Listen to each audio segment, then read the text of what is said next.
The news breaks quietly, but the echo is immense. Dick Cheney, the steely-eyed enforcer who reshaped the American vice presidency and steered the United States through its most turbulent era, is dead at 84. From the oil fields of Wyoming to the war rooms of Washington, his life was a study in power. How to seize it, how to wield it, and how to live with its consequences. Born in Lincoln, Nebraska in 1941, Richard Bruce Cheney grew up far from the spotlight, a working-class boy with a stubborn streak and a mind for strategy. Yale couldn't hold him, but Washington did. In the 1960s, he arrived as a young aide and quickly impressed another rising Republican, Donald Rumsfeld. That mentorship would define his path through half a century of US politics. By 1978, Cheney was Wyoming's lone congressman, known for his discipline and hawkish stance on defense. A decade later, he would become Secretary of Defense under George H.W. Bush, overseeing Operation Desert Storm, America's swift and decisive victory over Saddam Hussein's army in Kuwait. Even then, Cheney was cautious about power's reach. If we went into Baghdad, he warned in 1994, we would still be there today. The irony of that statement would come to define his legacy. After a stint in the private sector as CEO of Halliburton, Cheney returned to the White House in 2000, not as a counselor, but as the most powerful vice president the US had ever seen. George W. Bush brought the charm, Cheney brought the control. He built his own foreign policy machine inside the administration, shaping decisions, sidelining dissent, and transforming the vice presidency into a command post. Then came 9/11.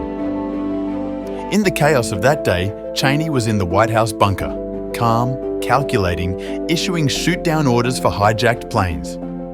In the weeks that followed, his worldview became America's. The war on terror was born, and with it, a doctrine of preemption, secrecy, and absolute executive power. He pushed for war in Afghanistan and then in Iraq, convinced Saddam Hussein was building weapons of mass destruction. "We know he has them," he said. "We know where they are." But the weapons were never found. The war that began as liberation descended into occupation and insurgency. Trillions of dollars, thousands of American lives, hundreds of thousands of Iraqi ones, and a region left fractured. Still, Cheney never apologized.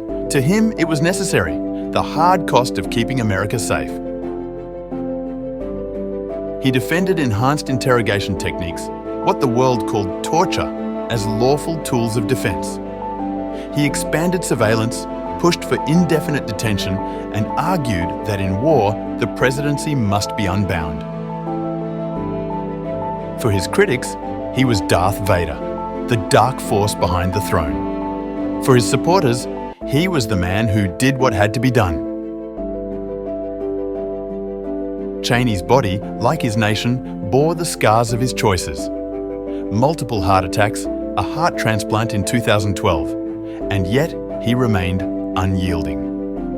In private, he was a family man, husband to Lynn, father to Liz and Mary. When Mary, his younger daughter, came out as gay, he shifted his stance, supporting same-sex marriage long before his party did. In later years, he became an elder statesman of the Republican Party. Watching the world, he helped shape tilt toward populism. He praised Trump's toughness, but recoiled at the chaos. When his daughter Liz broke with the GOP after January 6th, he stood by her, a rare act of defiance in a career defined by loyalty to power. Dick Cheney leaves behind a nation still living in the world he helped create, a world of endless vigilance, blurred lines between liberty and security, and wars without clear endings. He once said, "It's my job to be the bad guy. History will decide whether he was right."